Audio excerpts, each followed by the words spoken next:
exciting last session. To do poetry is always a great joy.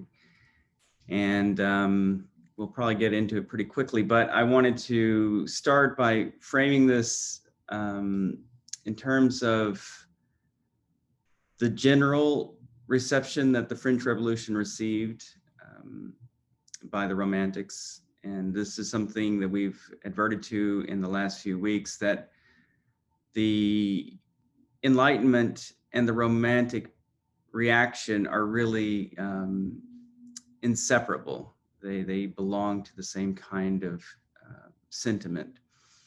And so the last figures we've dealt with, Kant and de Staël and Rousseau, can fit into either camp in some way.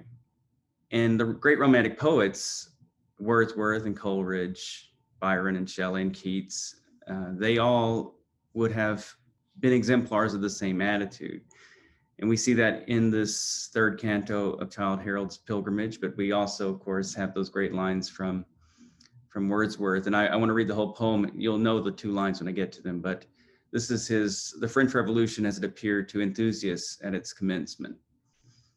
Oh, pleasant exercise of hope and joy, for mighty were the auxiliaries which then stood upon our side, we who were strong in love.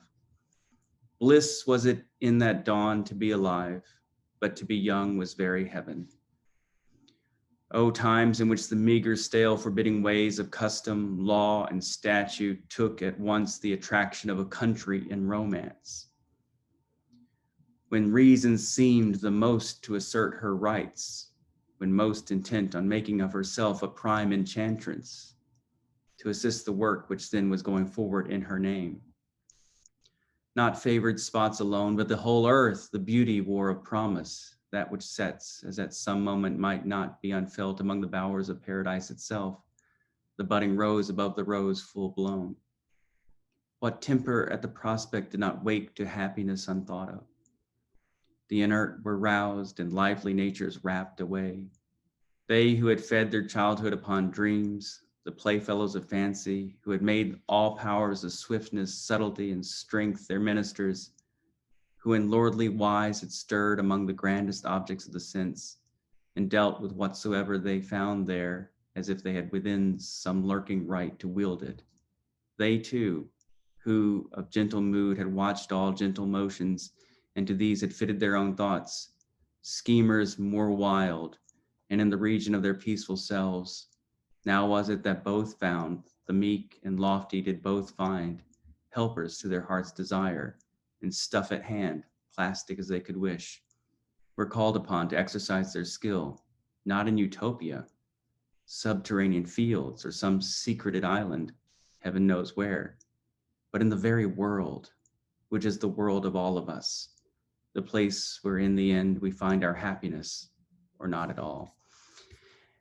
And there's the great Wordsworth. That this world is the place where we find happiness, of course, is the great modern assertion and dream. And this worldliness being that that great assertion against the otherworldliness of the preceding ages. We have had to balance. We have to, for those of us who believe that there is more than the mechanism of this world, but we who are religious also have to acknowledge that there has been in the past an insufficient recognition of what is to be done here. And that of course is as basic a question of put before us by the modern world as any. So this romantic enthusiasm for the French Revolution, which was basically universal, would eventually be the Romantic movement. Those who were still holding on to it in the 1830s would tend towards the Restoration reaction against revolution. But at this point, Romanticism was very much on the side of Enlightenment progress. And of course, we see that in the life of Lord Byron. He was born in 1788 and he died in 1824, so very short life, 36 or so years. He was born with a club foot, so he wasn't a master of the universe, as it were, but he was in fact a peer of the British realm. He harbored political ambitions. He gave his maiden speech in the House of Lords in 1812, which was a liberal dissent against the Frame Breaking Act, which it already tells you his politics was always progressive. That act had made it a capital crime to engage in Luddite sabotage. That is, it was, if you were against that act, you were on the side of those who were feeling the profound burden of the Industrial Revolution as it was coming online. He became a poetic celebrity, though, that same year with the publication of the first two cantos of Childe Harold's Pilgrimage, and that was 1809.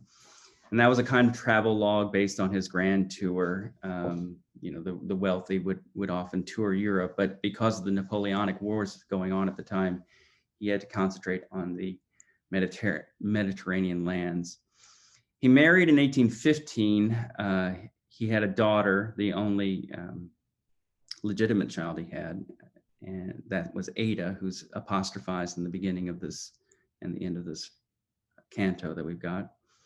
The marriage fell apart the next year, and there's a lot of unsavory things about Byron's love life, but he did have to leave England he left England after the collapse of his marriage, and it's his, he's writing the third canto that we have here as he is leaving England, that is on the Channel. Within the Percy and Mary Shelley circle in Switzerland, he wrote this third canto. In Venice, he effectively founded, this is wild, he founded the Western study of Armenian culture and language, Armenology. He was drawn into the struggle for Greek independence from the Ottoman Empire, using his personal fortune to fund the effort. So he was, he had every good intention. He was there in the midst of these warring parties, but factionalism was also tearing apart the Greek side. And he would be, various sides would try to get money from him. He died before he could lead an assault on the Turkish fortress at Lepanto. And as I've noted, his sexuality was polymorphous. It was definitely, even if one is not a moralist, one would find there are things in his history that are not good. But as I note in my introduction, we can't go about just dropping from the canon any author who has done unsavory and really indeed some very bad things. That would not be a very liberal way to proceed. So I think his poetry speaks for itself. It is at times magnificent. He didn't write always at this level, but he did write an excellent thing here. And we can judge whether the sentiments he's expressing are worth our entertainment, but it is the case that we're getting closer and closer to what we feel about nature when we think about going for a walk in the woods. We're getting closer to the fundamental modern stance towards democratic revolution. Here we have a chance to feel intensely something that might be less, might be dormant in us. And I think that reading the great romantics does that for us. It does awaken things that are too easily lulled to sleep. So the questions are straightforward. Lord Byron, number one, chose to use the verse form of Spenser's Renaissance epic, The Faerie Queene. And even at that time, which was the late 1500s, Spenser himself was already was doing something anachronistic, right? So the Faerie Queene itself is a tale of knights, but it's talking about contemporary events, but it's dressed up in chivalry. The title of this work, Childe Harold's Pilgrimage, that funny word, child, means a nobleman's son who was awaiting knighthood. So do echoes of medieval chivalry have any effect in Byron's poem? Is his romanticism modern or reactionary?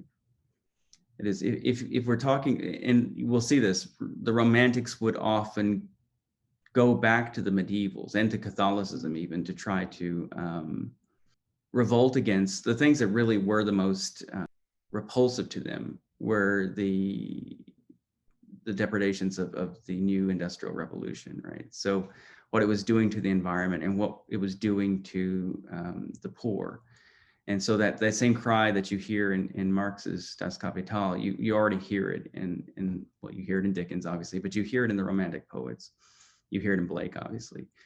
And so that was something that isn't because they're not Enlightenment sympathetic. It's because the Industrial Revolution, of course, was not something that Voltaire faced, for instance. So this is one of those big events that is in the process of developing. And as time goes on, after the French Revolution, you have this massive expansion of industrialism. And what does the sentiment of the modern sentiment feel when faced with this? Number two, what kind of pilgrimage is this traveler undertaking? It's important to note the title, right? A pilgrimage, as we remember going back to Chaucer's work, I mean, it was a penitential journey. So is it just window dressing, or is there something to that terminology? How does this pilgrim respond to nature and history? And if we put it that way, we might think, how different is this pilgrim from Dante, for instance? Number three, what is this Englishman's view of Napoleon and Rousseau? Two of the longer, more sustained arguments in this canto refer to those two, and we definitely want to read through those passages. And number four, what is the subjectivity of the Byronic hero like? That has become a term, the Byronic hero, and Childe Harold would be one of those. Is this subjectivity familiar to us? Does it feel like us? Is it congenial, or is it repulsive? So I'm very interested in to hear what you all think about this.